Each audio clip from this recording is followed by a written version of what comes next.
नमस्कार साथियों, कैसे हैं आप सभी। स्वागत है आपका कार्तिक इंस्टीट्यूट के यूट्यूब चैनल पर। मैं सनी राठौर आपका हार्दिक स्वागत करता हूं। आज हम करंट का एक बहुत ही महत्वपूर्ण टॉपिक डिस्कस करने जा रहे हैं, जिनका भारतीय चिकित्सा इतिहास में बहुत ही, हम कहें कि, अमिटनीय योगदान है। तो उनका नाम है डॉक्टर पी वेणुगोपाल या पनंगी वेणुगोपाल। देश का पहला हृदय प्रत्यारोपण, हार्ट सर्जरी। आप सभी ने सुना होगा कि यदि किसी व्यक्ति का हार्ट खराब हो जाता है या हार्ट काम करना सही से प्रॉपरली काम नहीं करता है, तो हार्ट प्रत्यारोपण या हार्ट सर्जरी करनी पड़ती है। तो देश का जिन्होंने पहला हार्ट प्रत्यारोपण किया है वह है डॉक्टर पी वेणुगोपाल। इनका जन्म की अगर हम बात करें तो 6 जुलाई 1942 को इनका जन्म हुआ आंध्र प्रदेश में के राजमुंद्री में, और पिछले मंथ की 8 अक्टूबर 2024 को दिल्ली में इनका देहांत हुआ। डॉक्टर पी वेणुगोपाल एम्स के विद्यार्थी रहे हैं, और एम्स के विद्यार्थी से लेकर वहां के डीन बनने तक का सफर डॉक्टर पी वेणुगोपाल ने अपने करियर में तय किया है। 1959 में डॉक्टर पी वेणुगोपाल ने एमबीबीएस के लिए एडमिशन लिया, और वहीं से मास्टर ऑफ सर्जरी एमएस का भी डिग्री उन्होंने वहां से प्राप्त की। और 2014 में हम बात करें तो आप यहाँ पर ये स्लाइड में फोटो देख रहे हैं। यहाँ पर हमारे माननीय प्रधानमंत्री जी के द्वारा डॉक्टर पी वेणुगोपाल को 2014 में लाइफ टाइम अचीवमेंट अवार्ड भी उनको दिया जा चुका है।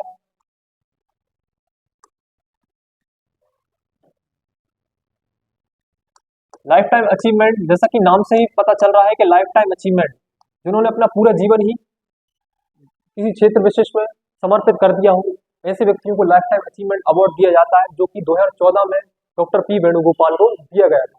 अब हम इसकी बात करें तो इन्होंने अपने जीवन काल में 50,000 से ज्यादा हार्ट सर्जरीज कंप्लीट करी है, सफल की है। और इसके अलावा देश का पहला हार्ट ट्रांसप्लांट जो कि 1994 में इन्होंने कंप्लीट किया था। इसके बाद हम बात करें कि इन्होंने अपना पूरा जीवन काल विद्यार्थी रूप में या फिर एज अ डॉक्टर या एज अ डीन या एज अ डायरेक्टर एम्स में ही काम किया है। तो हम एम्स के बारे में जानते हैं कि एम्स संस्था क्या है, कैसे काम करती है, कौन इसके महानिदेशक हैं। तो आइए जानते हैं एम्स के बारे में।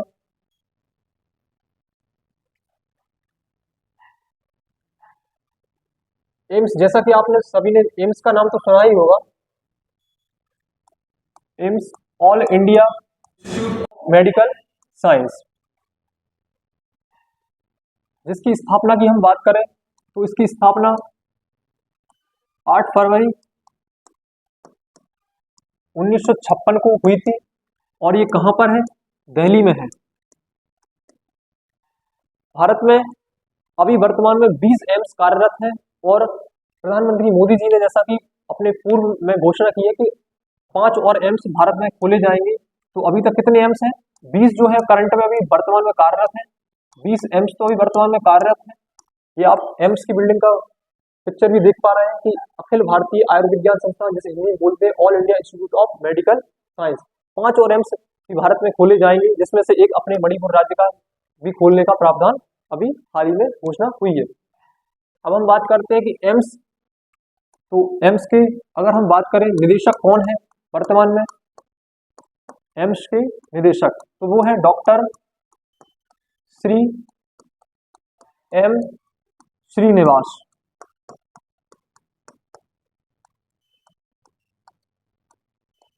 श्रीनिवास। एम्स संस्था राष्ट्रीय महत्व की संस्था है। ऐसी संस्थाएं जो राष्ट्र के योगदान के लिए, राष्ट्र की उन्नति के लिए कार्य करती है, उन्हें राष्ट्रीय महत्व का संस्थान बोला जाता है। NIN बोला जाता है, NIM, institution for importance of nation.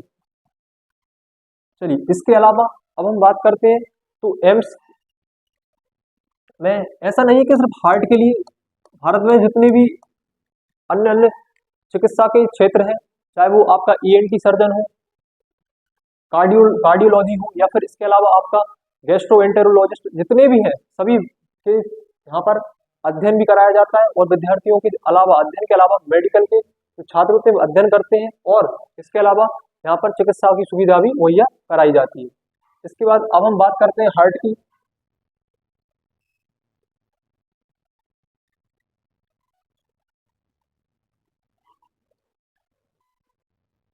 Heart, तो हार्ट के विषय में तो हम जानते ही हैं हार्ट या हृदय। तो शरीर का सबसे महत्वपूर्ण अंग हम मैं बात करूं तो ये सबसे महत्वपूर्ण अंग है जो हमारे ब्लड को पंप करता है, पूरे शरीर तक हमारे रक्त को लेकर जाता है, जो कि शुद्ध रक्त हमारे शरीर में पहुंचाने का कार्य करता है। तो हम बात करें तो heart study of heart, exam perspective की दृष्टि से हम देखें तो स्टडी ऑफ हार्ट क्या कहलाता है? Study of heart cardiology. जो हार्ट विशेषज्ञ होते हैं, हृदय विशेषज्ञ, उन्हें क्या बोलते हैं? हृदय विशेषज्ञ, कार्डियोलॉजिस्ट।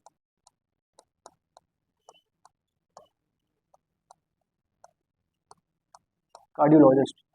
एक और क्वेश्चन है जो कि आपके एग्जाम के लिए बहुत इंपॉर्टेंट है, विश्व हृदय दिवस। यदि आपको पता हो तो आप बता सकते हैं कमेंट बॉक्स में। ये पड़ता है आपका 29 सितंबर। अब हम बात करें तो हार्ट से संबंधित कई बीमारियों के आपने नाम सुना होगा, जैसे कि हार्ट फेल हो जाना, हार्ट अटैक आ जाना या एक्यूट चेस्ट पेन। अमूमन सभी आम जीवन जीने वाले लोगों को लगता है कि हार्ट फेल हो जाना या हार्ट अटैक आ जाना ये सभी एक ही बीमारियां हैं, सभी एक ही कारण से होते हैं, लेकिन ऐसा नहीं है। आज हम इस कंफ्यूजन को भी क्लियर कर लेते हैं। हार्ट फेल है, हार्ट अटैक है, इसके अलावा एंजाइना पेन है,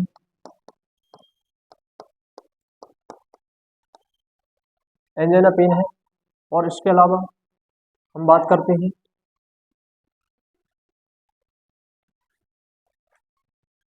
कार्डियक अरेस्ट। आपने सुना होगा कि किसी किसी की मौत हुई है कार्डियक अरेस्ट से। तो जब हमारा ब्लड पूरी बॉडी में हृदय के माध्यम से फ्लो होता है, जब हमारा हृदय ब्लड को पंप करना बंद कर दे, तब जो बीमारी होती है वो होती है हार्ट फेल की। यदि पंपिंग का ही काम रुक जाएगा तो हमारा हार्ट फेल हो जाएगा। इसके अलावा आपने सुना होगा हार्ट अटैक। तो हार्ट अटैक में यही होता है कि आपकी जो आर्टरीज होती हैं, धमनियां होती हैं, जो कि शुद्ध रक्त को हृदय से फ्लो कराकर पूरी बॉडी में प्रवाहित कराती हैं, यदि वो धमनियों से रक्त फ्लो होना रुक जाए तो हार्ट अटैक की घटना मानी जाती है। इसके अलावा एंजाइना पेन, या जिसे हम बोलते हैं acute chest pain, acute chest pain. आपने सुना होगा कि कई उम्र दराज लोग होते हैं, वह बोलते हैं कि हमारी छाती दर्द करती है, सीने में दर्द होता है। इसी को विज्ञान की भाषा में बोला जाता है एक्यूट चेस्ट पेन। जब हमारी बॉडी में O2 युक्त ब्लड या ऑक्सीजन की जो मात्रा है ब्लड में कम हो जाती है, प्रॉपरली O2 फ्लो नहीं हो पाता है, तब हमारे में होता है एक्यूट चेस्ट पेन।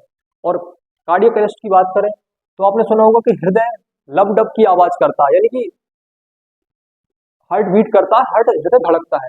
कितनी बार धड़कता है आप सभी जानते ही होंगे कि 1 मिनट में कितनी बार धड़कता है। एक सामान्य व्यक्ति का, स्वस्थ व्यक्ति का 1 मिनट में 72 बार धड़कता है, 72 बार। अगर हार्ट अपनी धड़कन रोक दे या उसकी धड़कन रुक जाती है, लब डब की आवाज रुक जाती है, that is called cardiac arrest. तो आज हमने जाना डॉक्टर वेणुगोपाल के विषय में और एम्स के बारे में और हार्ट के विषय में। इसी के साथ मैं आपको सभी को इस वीडियो को यहीं समाप्त करते हैं। मिलते हैं किसी एक अन्य अच्छे टॉपिक के साथ। जय हिंद,